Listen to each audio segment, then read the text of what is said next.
posibilidad ng tagumpay o kabiguan, ng ligaya o lungkot. Kaya marapat lamang na tanggapin si Jesus bilang tagapagligtas at Panginoon. At matapos yun ay panariwain ang katapatan at paglapit sa Kanya bawat araw o day by day. Ang day by day ay naglalayong umalalay sa pang-araw-araw na pamumuhay. Narito po si Kuya Ed Lapis sa mensaheng pinamagatang For the nth time, do not worry.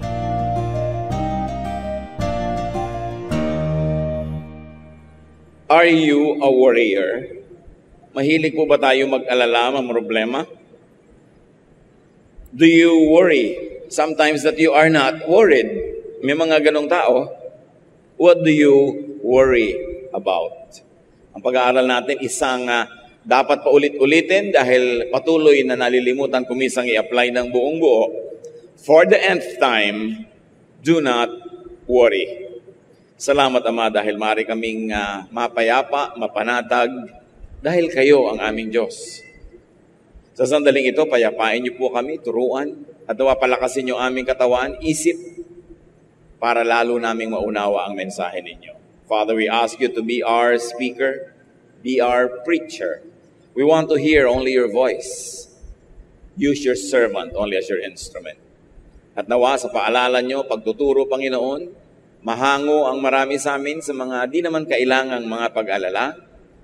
Maturuan kami upang ano ang dapat namin gawin para mabawasan o mawala ang mga pag-iisip na mga nakakatakot, nakakalungkot, at nawa ang inyong pag-ibig maghari sa aming buhay.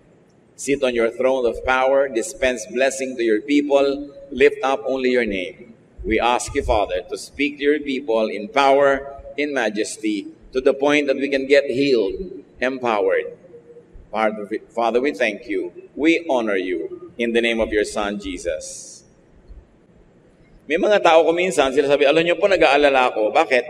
Kasi po hindi ako nag-aalala. Di ba nakaka-worry that I am not even worrying about anything? So hindi na nga nagwa-worry, ipinagwa-worry pa ang hindi niya pag-aalala. Maraming turo ang Panginoon tungkol dito at isa na yung lagi nating gustong sariwain from Matthew chapter 6, 25 to 26. I tell you not to worry about your life. Don't worry about having something to eat, drink, or wear. Isn't life more than food or clothing? Look at the birds in the sky. They don't plant or harvest. They don't even store grains in barns. Yet your Father in heaven takes care of them. Aren't you worth more than birds?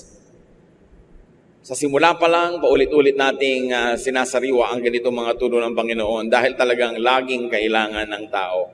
Sabi niya, di ba sinabi ko na sa kainyong huwag kayong maging masyadong mapag-isip, masyadong mamroblema, masyadong mag-alala? Huwag kayong mag-alala tungkol sa inyong kakainin o inumin o isusuot dahil higit naman dyan ang kahulugan ng buhay. Hindi kayo binigyan ng buhay para lang kumain at uminom at magbihis at hindi lang yan dapat ang concern ng buhay. Masdan nyo ang mga ibon sa himpapawirin, hindi sila nagtatanim, hindi sila nag-aani, wala silang agriculture, pero pinapakain sila ng Ama sa Langit. May paraan para sila mapakain. Hindi naman sila nag-iipon ng mga grains, ng mga seeds, ng mga pagkain nila, pero tulad nyo rin na maalalahanin, sila'y buhay kahit hindi sila laging nag-aalala. Higit naman kaysa ibon ang halaga ninyo sa Ama. So Jesus addresses a most common concern, which is worry about basic needs. Of course, this kind of worry involves a major sector of society, very especially the underprivileged, those who don't have enough income, the poor, for instance. Pero hindi lang naman sa mga maralita ang pag-aalala. Because there are people who still worry though they are rich. Marami na silang kakainin at buong buhay man na ipag-impok na. Marami silang damit, marami silang iinumin, pero nag-aalala pa rin. Some people, in fact, whom God blessed with wealth, power, and fame could even be worse, warriors. Mas malala pa kumisang mag-alala yung mga taong mapera, may kapangyarihan, kilala o sikat. Kinatatakot nila na mawala o mabawasan ang kanilang kayamanan, mabawasan o mawala ang kanilang pagiging sikat o ang kanilang kapangyarihan. Samantalang, nung pinanganak naman sila, hindi naman nila laging hawak na yung mga katangian at kalakasan na yon, para bang hindi na sila mabubuhay pag wala yun o pag nawala o nabawasan. Napatunayan na nila kung paano naging mabuti ang Diyos sa kanila at itutuloy na lang nila o maintain o kaya ay dahan-dahan nilang bibitawan dahil hindi naman habang panahon ikaw ang may hawak sa corona, hindi ikaw ang may hawak sa tropeo, hindi ikaw ang may hawak sa starring roles kung artista ka, hindi laging ikaw ang chief executive, hindi laging ikaw ang bida. Pero merong pag nakatikim na noon ay ayaw na nilang bitawan, nagkakaroon tuloy sila ng mga mabibigat na dalahin sa buhay. Ayaw man lang luwag-luwagan ang kapit para makarelax sila. At sabi ng Panginoon sa ganitong uri ng mga pag-alala, don't worry about life. Don't worry about basic needs. Very clearly, the Lord is trying to emphasize that life is a gift to be enjoyed, not a problem to be solved. That it should not be worried about, it should be enjoyed to the fullest. Sabi niya sa John 10:10, I came that you might have life and have it abundantly, have it to the fullest. Life is meant to be lived fully, not to be problematized.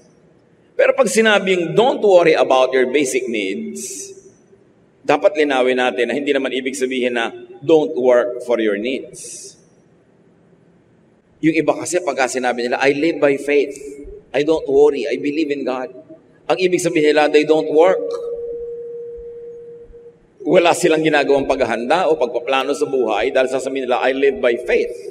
Para yatang maling application niya ng faith because the Bible is clear, faith, if it has no works, is dead. True faith works. At kung tayo may pagkakilala sa Diyos, may pananalig sa Kanya, susunod tayo sa Kanya. At ang utos ng Diyos, 6 days you shall labor, and on the 7th you will rest. Ang sinuutos ng Panginoon, plant so that you will harvest. What you plant is what you will harvest. Work so that you will have food. So that when you say, I live in faith, I live by faith, hindi ibig sabihin na kesera-sera, kahit ano na lang mangyari. Wala akong plano, bahala na lang na kung ano man ang mangyari. Hindi ganun. Kundi, I live by faith, I live in faith, therefore, I do what God, whom I believe in, tells me to do. I work, I am a good person, I am productive, and because of that, I'm expecting a harvest in life, I will not worry. Pero pag wala kang ginagawa kahit ano, dapat ka mag-worry because what you plant is what you will harvest. Kung anong tanim mo, aanihin mo. So pwede lang matanggal yung pag-aalala kung nagtatanim ka. Nagtanim ka kahapon, nagtatanim ka ngayon, pues huwag ka mag-alala bukas. Kasi may tanim ka.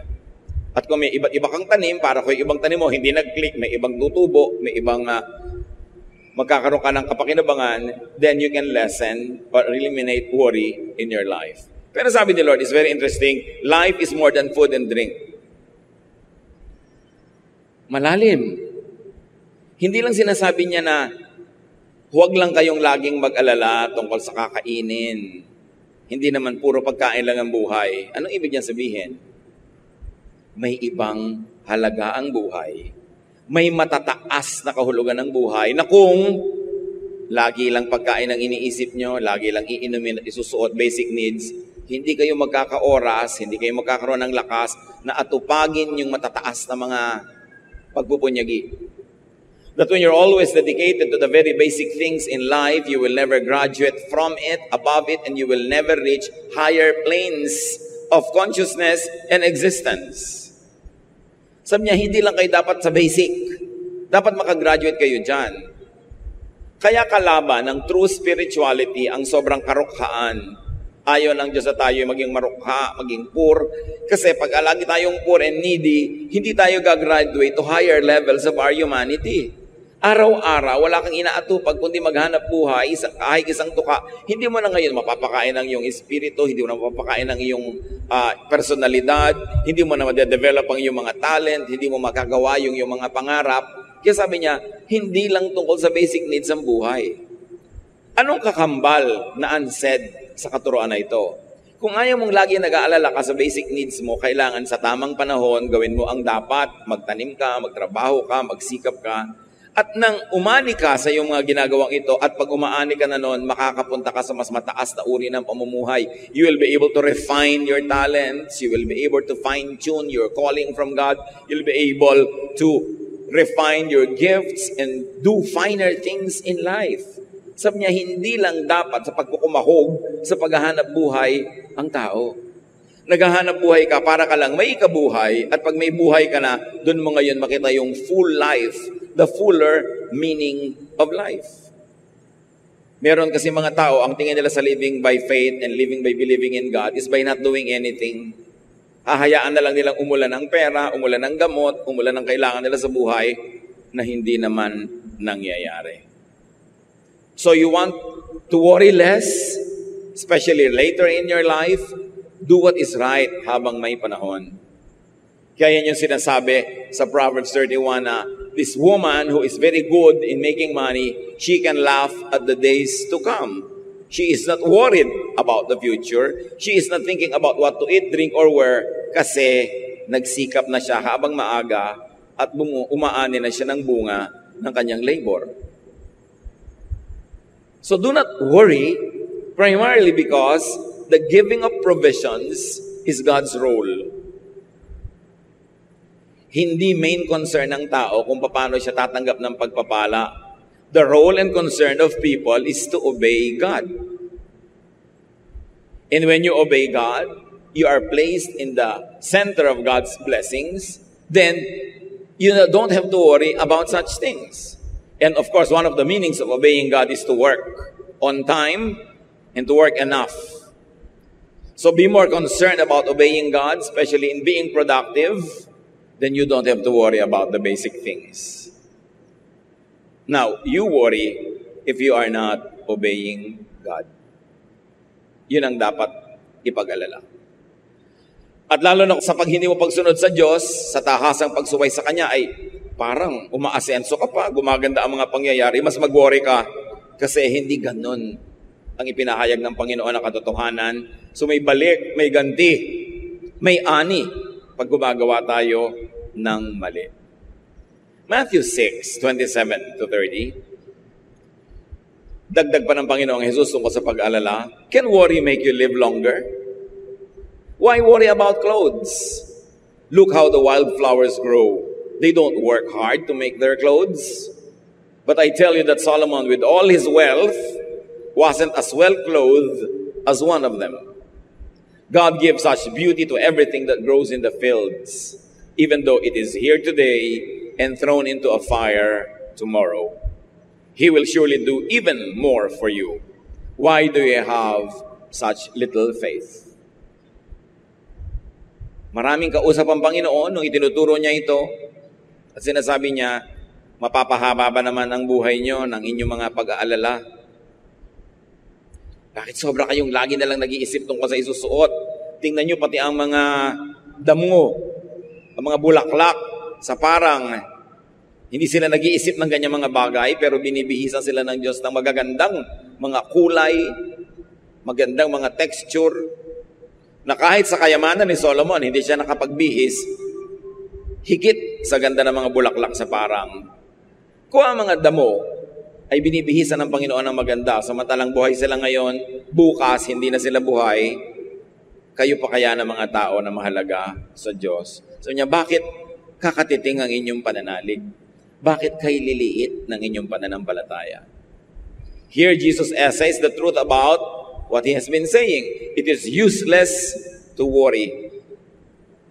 May historical context ang sinasabi na ito ng Panginoon sa pag-aalala sa damit. Kasi nung araw, sobrang maraming mahirap. At ang lingid sa kalaman ng marami, maraming tao noong unang panahon walang maisuot na damit. Mayayaman lang ang may damit. Yung mga hindi mayayaman, Halos gapak-gapak na, sira-sira na yung mga damit nila. Sa katunayan, nung minsan ang inyong lingkod dumalaw sa ating mga missions sa Mindanao, may mga katutubong mamanwa na dinalaw tayo. Nung dumating ako, nagtago lahat. Alam niyo kung bakit sila nagtago, ayaw humarap? Mga walang damit. Wala silang naisuot na damit. Kaya kumisan tayo, titingin ka sa cabinet, nag-iisip ka kung anong coordinates ang gagawin mo, anong isusuot mo, ang tagal-tagal mong mamimili, hindi ka mapakali. Think of these people who don't even have anything to wear. And I saw them, they were hiding behind mga poste, mga maliliit na halaman, kasi walang suot. Nung dinalaw ko sa ating relocation village. So hindi malayo na ganoon din ang maraming tao nung panahon ni Jesus. Kaya lagi sila nag-aalala tungkol sa damit. Pero sabi pa rin ni Lord, nevertheless, sabi niya, hindi lang naman kasi dapat yan ang inaalala sa buhay, may iba pa. Dapat gumraduate kayo sa ganyang level ng pangangailangan. Magsikap kayo. Be faithful in obeying God. Work and plan so you go beyond basic needs and you can develop your higher level of humanity. At sabi niya, sa pag-aalala, wala kayong mapapala. Kung gusto ninyong iayos sa inyong buhay, huwag pag-aalala ang gawin nyo. Do something positive. Plan. Work. Pero ang pag-aalala, nakatingin ka sa malayo, nakatulala ka, walang magagawang mabuti sa iyo yan. Hindi niyan pahahabain ang iyong buhay, paiiksiin pa. Worrying won't extend your life. At kung sinasabi niya yung about clothes, hindi naman lagi sa mga taong walang maisuot, kundi yung hindi lang alam kung anong gustong isuot o hindi kontento sa kanilang wardrobe. The Lord is saying, do not worry about non-essentials. May suot ka na, tama na yun, huwag ka na masyadong mamroblema kung branded yan o hindi. Ngayon, kung pinagpapala ka ng Panginoon, marami kang pambili ng mga branded things, di gawin mo, pero kung wala, huwag mong problemahin. Yung may damit ka lang, tama na. Hindi ka nakahubad, hindi ka naka-expose sa elements, that should be good enough.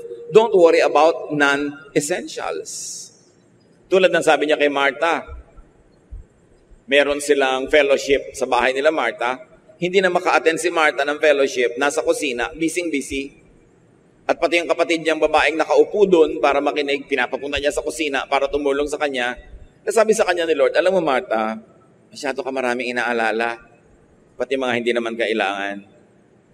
Anong ibig sabihin ni Lord? Tulad ng sinasabi niya dito sa binabasa natin, mas maraming mahalaga kaysa pagkain. At kung sakasakali na wala tayong kakainin na sobrang luho, dahil nakiupo ka rin dito at nakiaral, mas mabuti na yon kaysa ang inisip mo lang yung merienda natin pero hindi ka na naka-attend. At kumisan, yan ang disadvantage sa mga hosts ng mga Bible study, ng mga fellowship. Hindi na sila maka-attend, hindi na sila nabe-bless. Kasi puro yung kusina, puro yung bahay, puro yung linis, puro ayos ang naatupag nila. Yun ang ibig sabihin ni Lord. Maganda yung mga bagay na yan, pero kung makakasagabal sa inyong higher development ng inyong spirituality, then simplify so that you can focus on more noble things. Don't worry about particulars. Sabi ni Lord kay Martha, our event, our prayer, our Bible study, our worship, our fellowship is more important than an elaborate meal. Let's simplify. So Matthew 6:27, sabi niya, can worry make you live longer? And the obvious answer is no.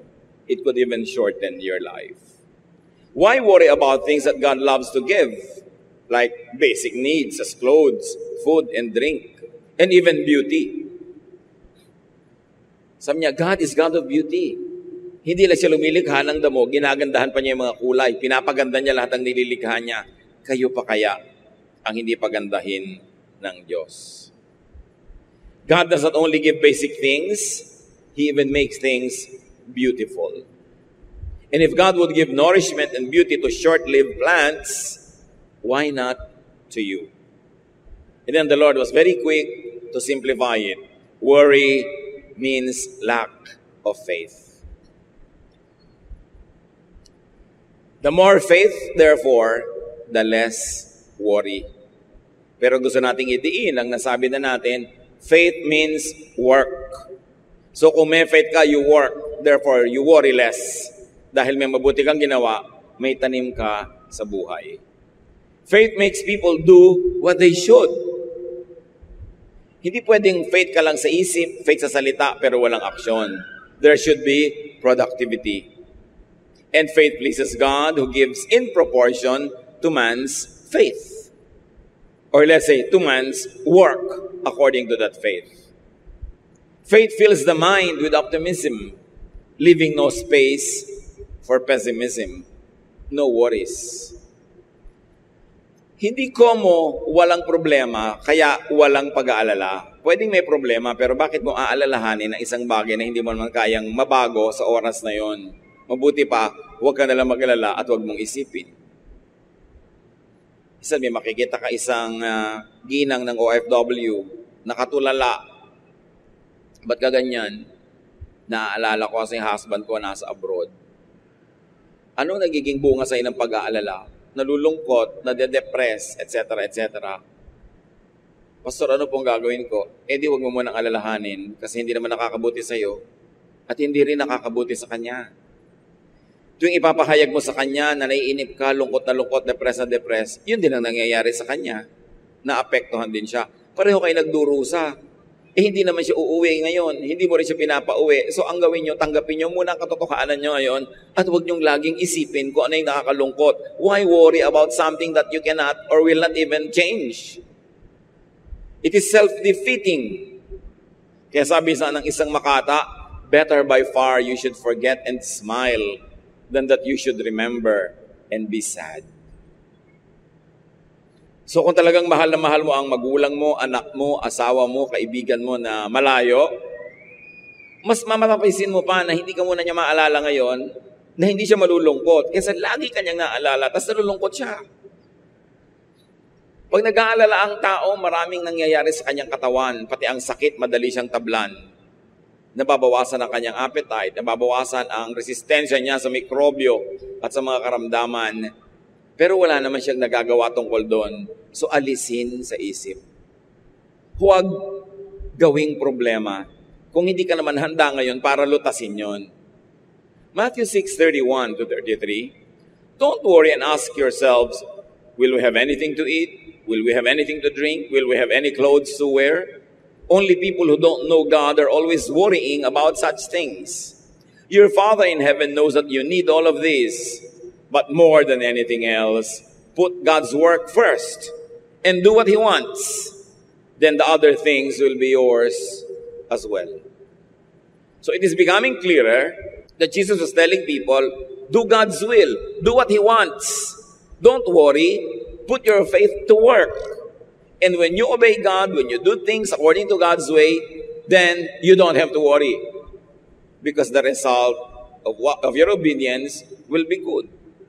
At pag ginawa mo yon na inuna mo ang Diyos, inuna mo ang kanyang kaharian o ang kanyang paghahari sa buhay mo, ang paghahari niya sa buhay din ng iba, yung mga ibang hinahangad mo, susunod na lang yon.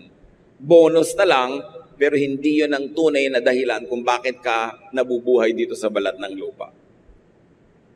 Only people who don't know God worry excessively.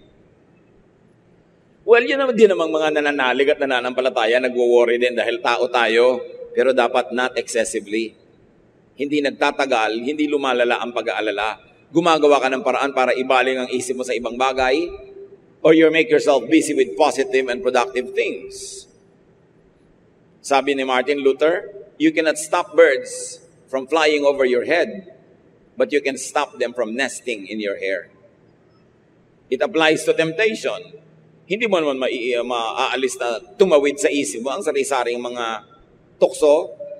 Hindi mo yun napipigil, pero mapipigil mo namang magpugad sa puso mo yung tukso at mangyari na tulad ginawa mo na. Ganon din sa pag-aalala. Sumasagi sa isip natin ang mga alalahanin, pero ang mga nananalig sa Diyos, itinataboy agad yon, pinapalitan ng pananalig at gumagawa ng dapat gawin para yung kinatatakutan ay huwag matupad. May action lagi. Jesus could be teaching people not only not to worry, but also not to be consumed by worry. So they could focus on more profound, higher concerns.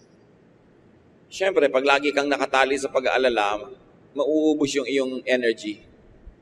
Wala ka na ibang magandang magagawa sa buhay. Kaya sabi ni Lord, seek first the kingdom of heaven. Know God more. Your Father in heaven knows that you need all of this. Kaya pati prayer, mga kapatid, maiksi lang yung request portion. Because the Father knows what we need. Tanong ng iba, kung alam na po na pala ng Diyos, bakit kailangan panghilingin sa dasal?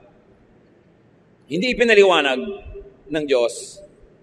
But there are things that He gives through prayer. That without prayer, He will not give. But there are many things He gives without prayer.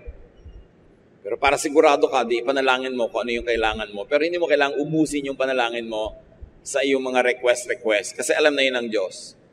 Bakit ko po sasabihin at ipapanalangin? Para maalala mo na sa Diyos lang gagaling yun. Hindi sa tao lang, hindi sa iyo. Maalala mong grasya lang ng Diyos. Kaya hingin mo, para pag dumating, alam mo kung kanino nang galing at huwag mong malimutan. Kung ganun pala, na alam ng Diyos ang ating mga kailangan, do not pray to inform God. Do not think that God is unaware of your needs. Diyos ko, nasa ospital po ngayon ang nanay ko. Sabi ng Diyos, alam ko. Ooperahan po siya bukas, mas alam ko.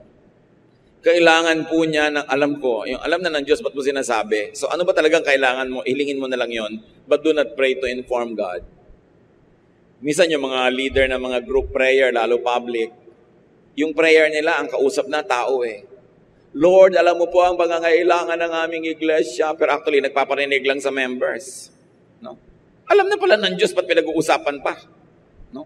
So go direct to the point. Because sabi, your Father knows what you need before you ask Him. Do not pray to inform God. It's a waste of time. And do not pray to convince God to be good or to be kind. Diyos ko, kaawaan niyo po ang nanay ko. Oo, maawain ako, di ba? Diyos ko, mahabag po kayo. Bakit mo kailangan kumbinsihin ng Diyos na maging mabuti? Mabuti naman talaga siya. So yung prayer mo, dapat walang ganun mga kaartihan at walang ganun mga unnecessary parts. Kaya humahaba tuloy. Mark 4:38, nung merong storm na halos lumubog na yung sinasakyan nilang maliit na barko, Jesus was in the back of the boat with his head on a pillow, and he was asleep. His disciples woke him and said, Teacher, don't you care that we are about to drown? Nakaka-insulto naman yon na parang hindi naman concerned si Jesus. So kung si Jesus payapa, ba't ka nagwo-worry? Di ba mahal niya tayo? Mas mahal nga niya tayo kaysa mahal natin sarili. So kung kaya niyang matulog, edi matulog ka rin. Kasi parang sinasabi ni Jesus, kita niyo nang tulog ako, alangan naman lumubog to, no? Bakit kayo hindi matulog? Bakit yan ang problema? Tapos gigisingin niyo ako dito, pinoproblema niyo yung bagyo na yan. What do you think? Hindi ako concerned, hindi ko alam ang nagaganap, at ginagawa natin sa Diyos madalas yun. Parang hindi siya concerned. May mga bagay na nagaganap dahil may kahulugan. Imbes lagi kang mag-alala, manahimik ka, basahin mo yung kahulugan para hindi masayang yung event. Kasi kung minsan, nangyari na yung event, mahirap, masakit. Hindi mo nakita yung message kasi hindi mo pinag-isipan dahil wala kang ginawa kundi magreklamo, uulitin yung event. Hindi mo pa rin naintindihan kasi reklamo ka pa rin, worry, uulitin. Kaya marami tayong paghihirap, paulit-ulit.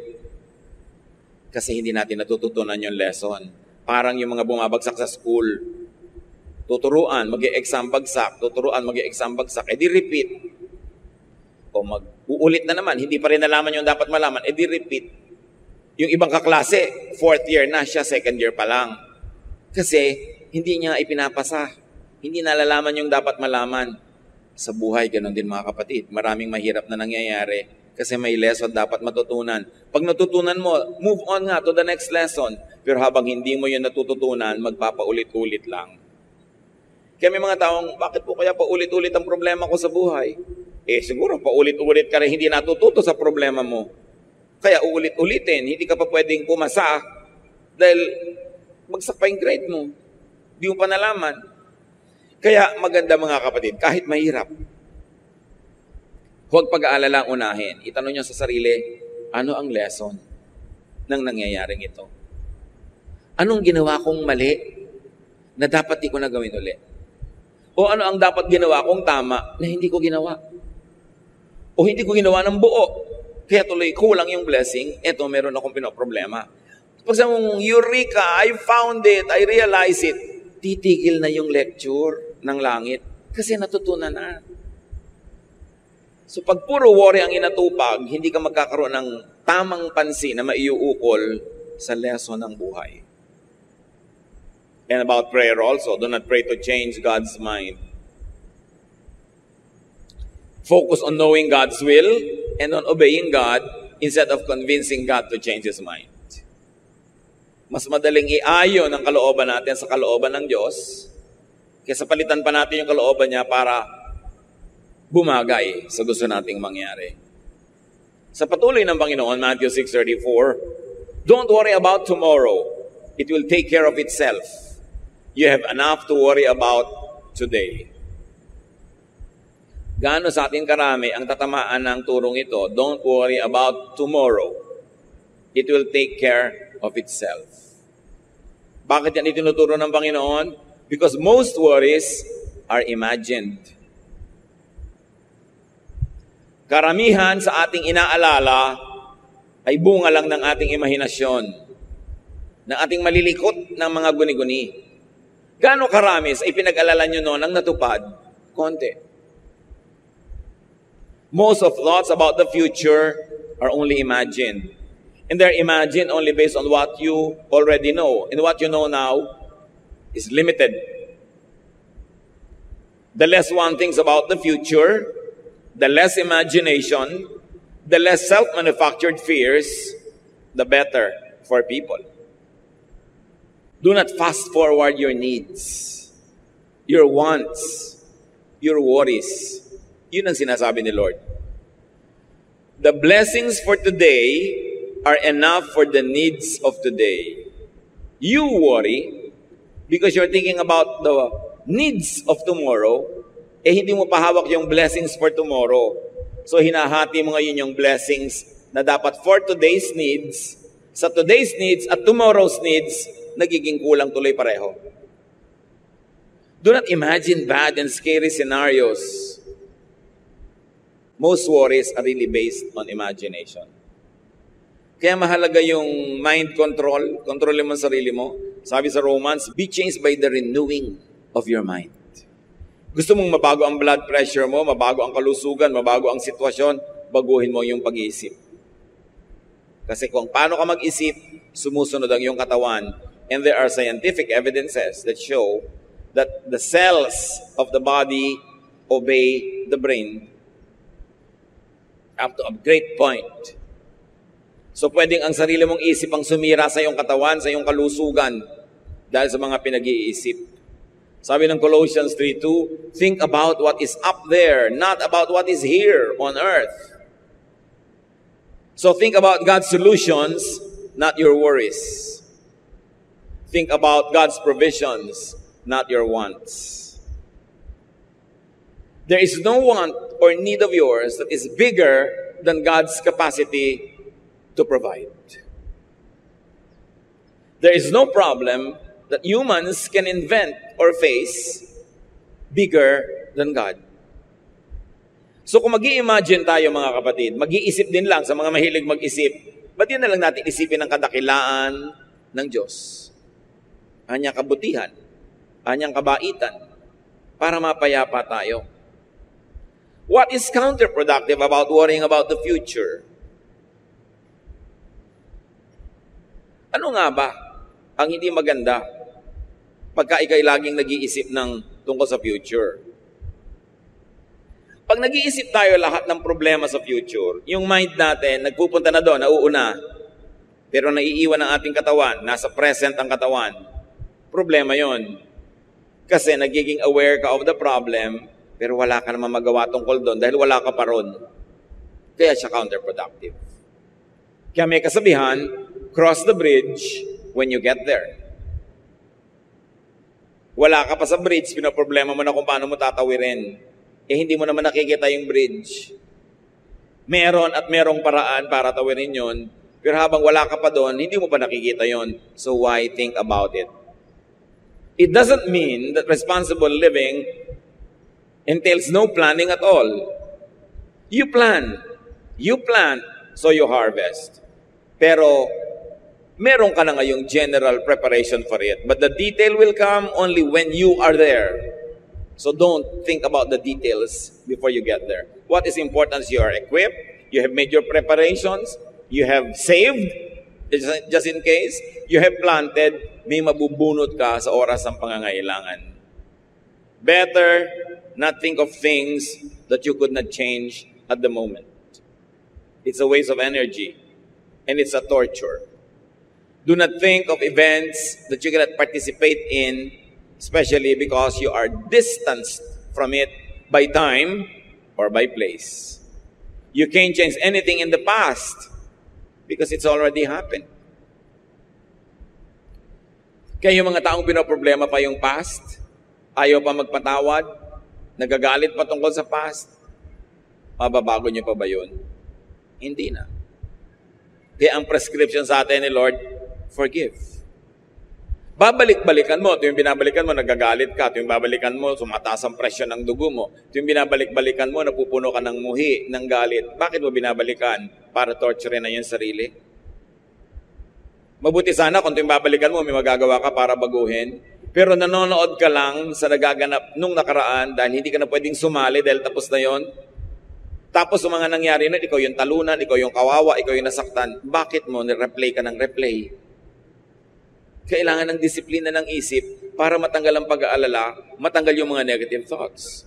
At sabi yan sa Philippians 3:13, I forget what is behind and I struggle for what is ahead. Nalulungkot ka tuwing nakikinig ka ng mga tugtog. Bakit puro 70s pa rin ang pinapakinggan mo? 80s. Nalulungkot ka nga eh. Look forward. Or at least, look to today. Ba't di ka makinig ng mga pop music para hindi ka malungkot? Kung may nakakasakit ng ulo, mabuti na sumakit ng ulo kaysa malungkot. Laging iniisip yung past. Lagi tuloy natutulala. You could work and prepare for the future. You could do up to a point to participate in the shaping of the future. But like thinking about yesterday, it is also useless to worry about anything that is not yet happening at present. Bakit ka mag-aalala ng bagay na hindi pa nangyayari? Hindi ka rin makakapunta doon hanggang hindi ka dumadating in real time. Ba't hindi mo nalang atupagin yung nangyayari ngayon dito mismo? Lasapin ang dapat lasapin, enjoy ang dapat ma-enjoy. Kalimutan na yung nakaraan, lalo't pangit. At huwag isipin yung future, lalo't nakakatakot. Live for today. Actually, hindi mo naman alam kung buhay ka pa bukas. Pero nawa, mahaba pa. Pero alam ba natin yon? So, lugi ka naman na yung today mo na ubos ka, iisip about yesterday na tapos na, o ka iisip about tomorrow na hindi pa nangyayari at baka hindi mangyari. Nasayang, nadaya ka dahil yung oras mo ngayon napunta para sa iba. You cannot change anything in the future because it is not yet happening.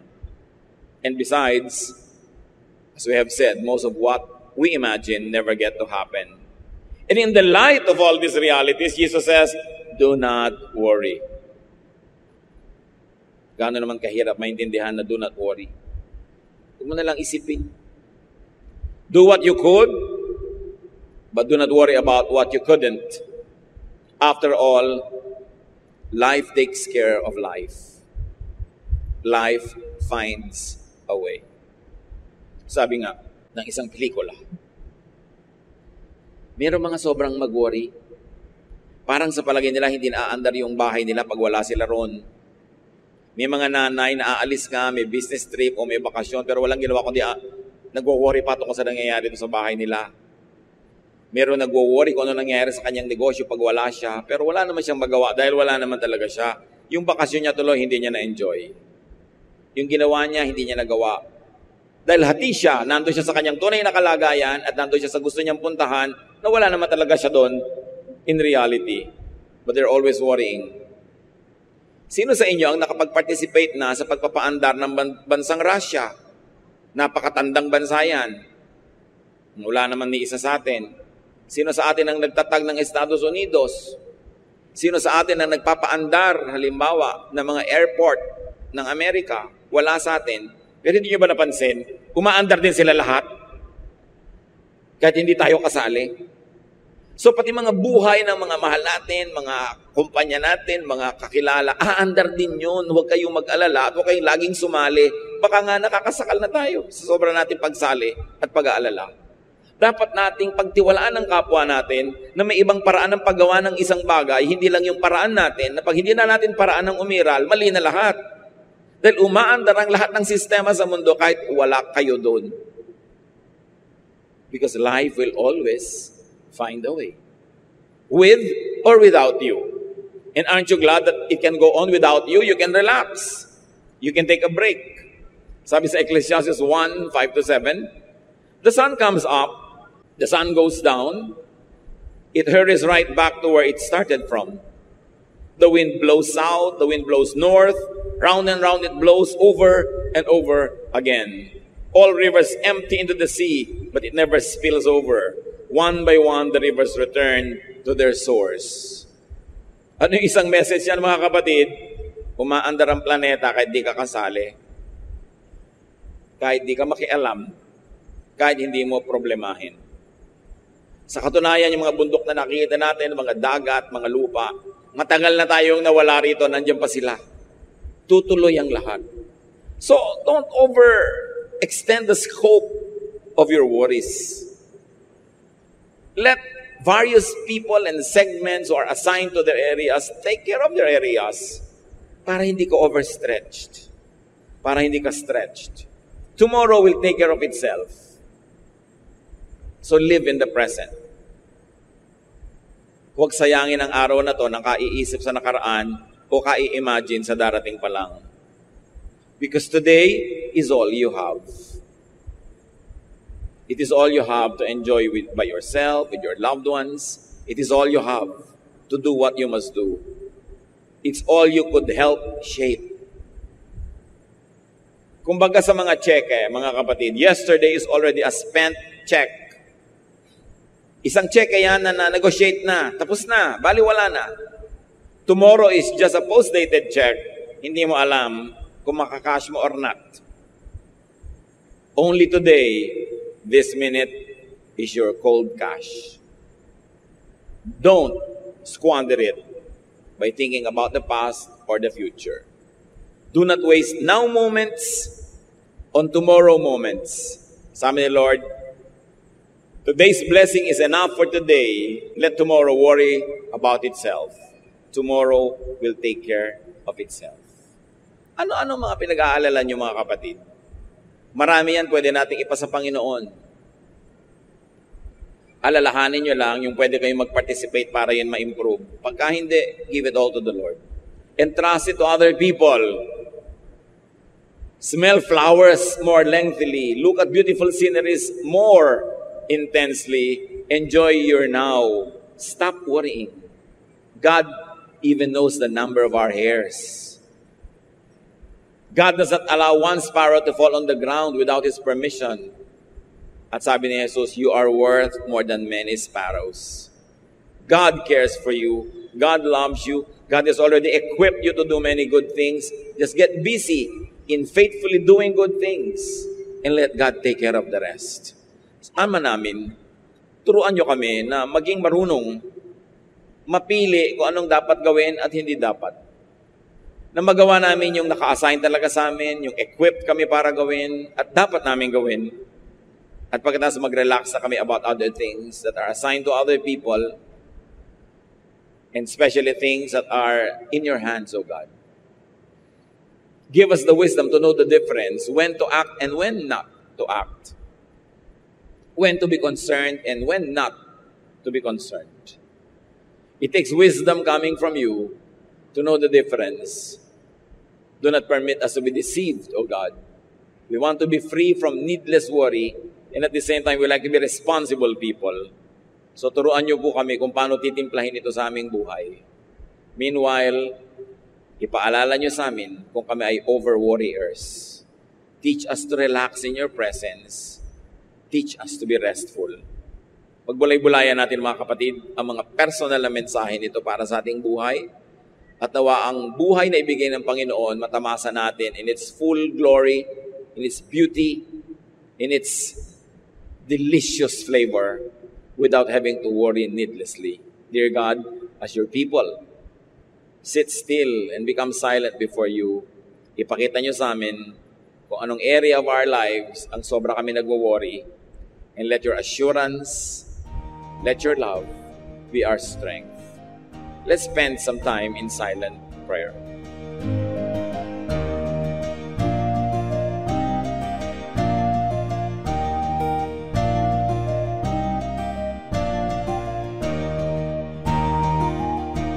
Ang katatapos pong mensahe ni Kuya Ed Lapiz ay pinamagatang, For the nth time, do not worry.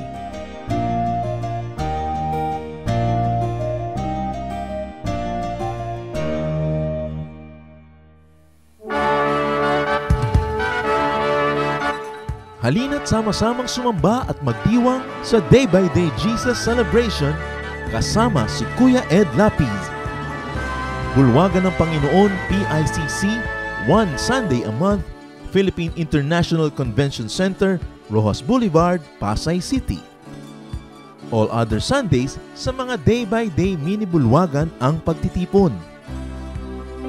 Para sa buwan ng Setyembre, gaganapin ito sa September 1, 2024. 8 a.m. ang First Jesus Celebration, 10 a.m. naman ang Second Jesus Celebration.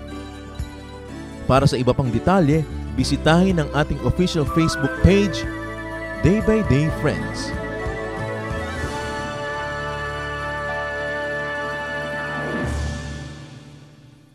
Tayo po ay dumako sa ating hiyas ng lahi.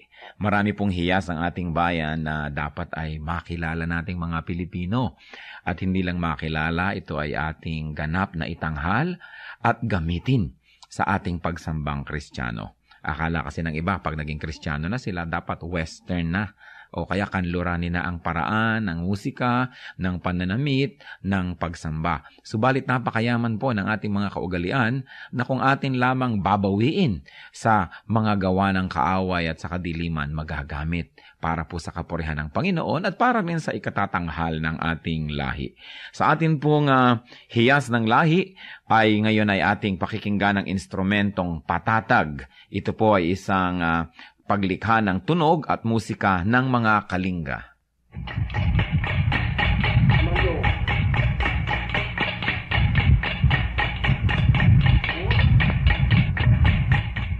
Ang patatag ay isang instrumentong panugtog ng mga kalinga sa Cordillera at ito ay yari sa isang bias ng buho na biniyak pahaba para maging 2 piraso. Ang isa o 2 kaputol ng buho ay ipinapatong ng manunugtog sa kanyang 2 hita kung siya'y nakaupo at ito'y salisihan niyang hinahataw ng patpat sa isang maindayog na ritmo habang ang kanyang kamay na walang hawak na patpat ay dadampi-dampi naman dito sa mga buhong ito.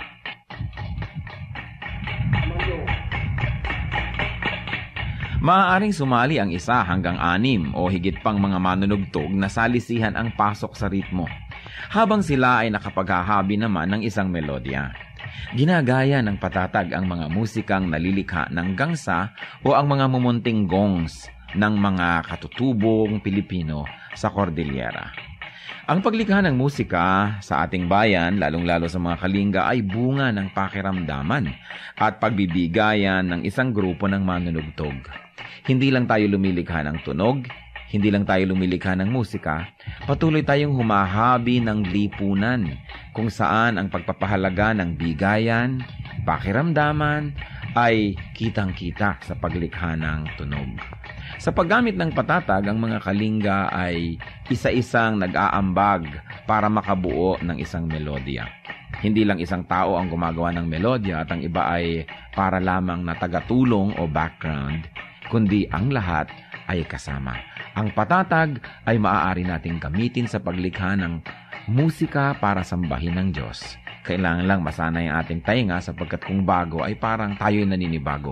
Subalit ang lahat po ng tunog ay bigay ng Diyos sa sang sinukob At marami nga lang tunog ang ginamit ng kaaway ng matagal na. Dapat bawiin na natin at gamitin sa pagsamba sa Panginoong Hesus. Ang patatag ng mga kalingga, hiyas ng lahi, hiyas ng bayan.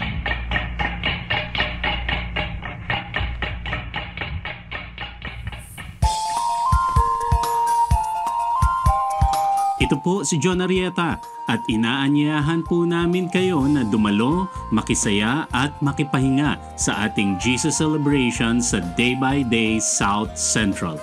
Tuwing linggo, alas 10 ng umaga sa 5th floor, Finma Plaza, Plaza Drive, Rockwell Center, Makati. Para sa iba pang detalye, tayo po ay nasa Facebook at YouTube. Hanapin lang ang Day by Day South Central. Halinang ipagdiwang ang Panginoong Hesus.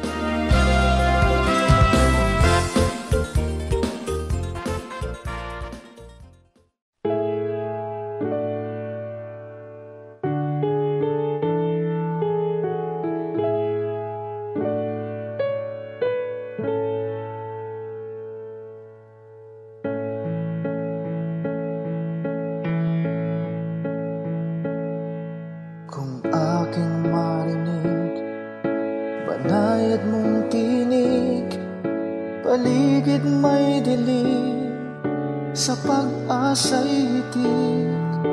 At kung sa panahon ba ng kasiyahan, walang pagkalimot, dalay pasalamat.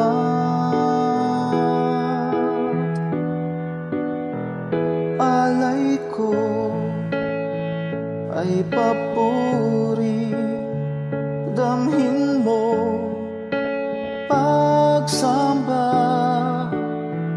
ang pag-ibig mo sa'kin walang hanggan.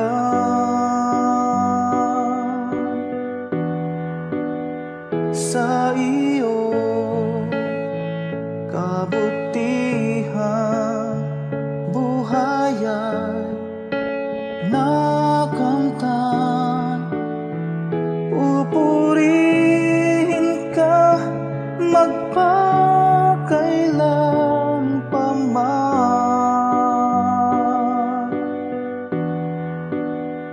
aking Diyos.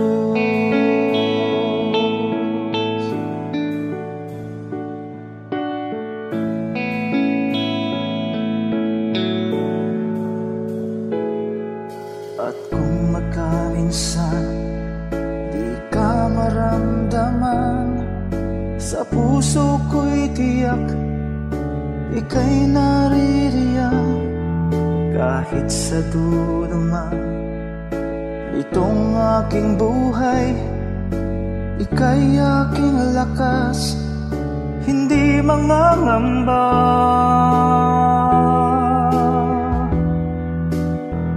Alay ko ay papuri, damhin mo pagsamba, ang pag-ibig mo sa'kin walang hanggan. Sa iyo kabutihan, buhay ay nakamtan. Pupurihin ka magpakailan pa man,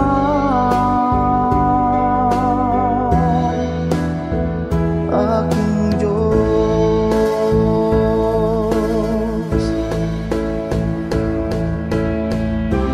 Bawat yugto sa aking buhay,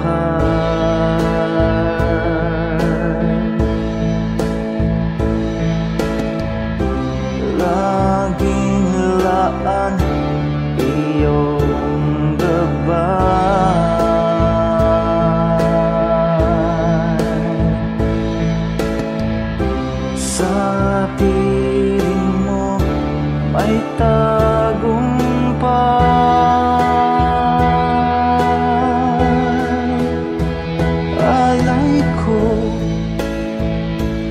papuri, damhin mo pagsamba. Ang pag-ibig mo sa'kin walang hanggan.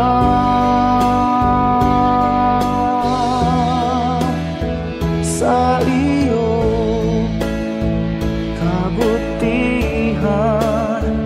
buhay ay nakamtan. Pupurihin ka magpakailan pa man.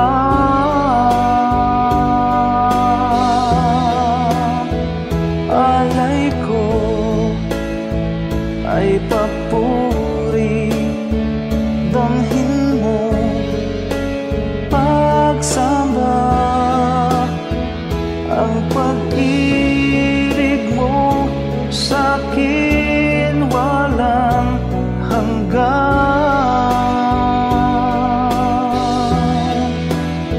Sa iyo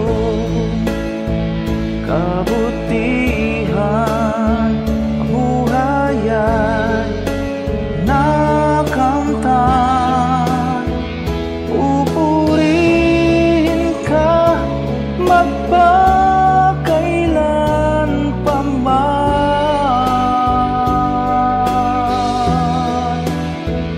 Aking Diyos,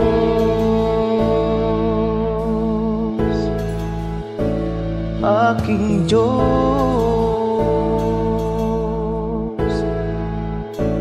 aking Diyos.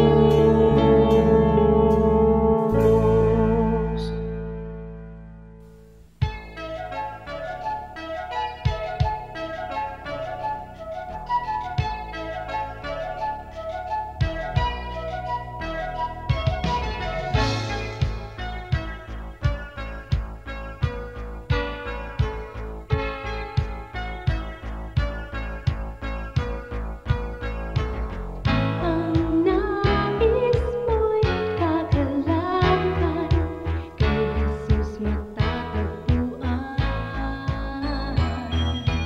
Kagalakang di magmamaliw, ngayon at magpakailanman. Kahit sa kabila man iyong pagdurusa, kung siya ang kasama ay kayang magsaya.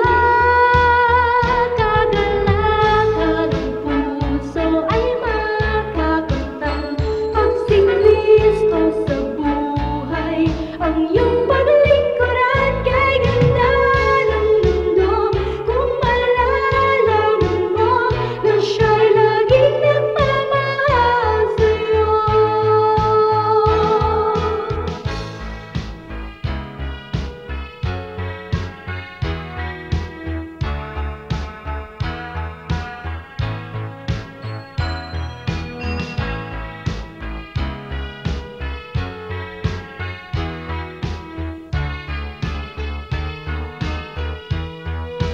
Kahit sa kabila man ang iyong pagdurusa, kung siya ang kasama ay kayang magsaya.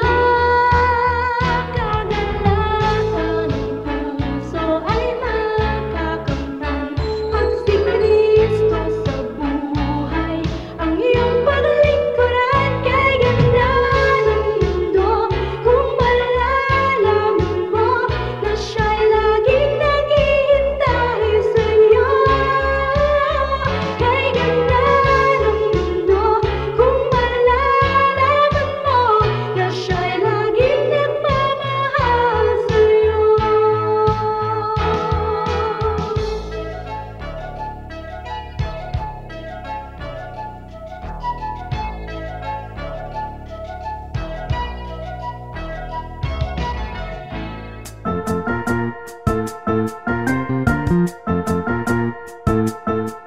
Oras na po para pansamantalang magpaalam ang programang Day by Day. Tayo po'y magsama-sama tuwing ika-6 hanggang ika-7 ng umaga, araw-araw. Magandang umaga po at mabuhay ang Panginoong Hesus!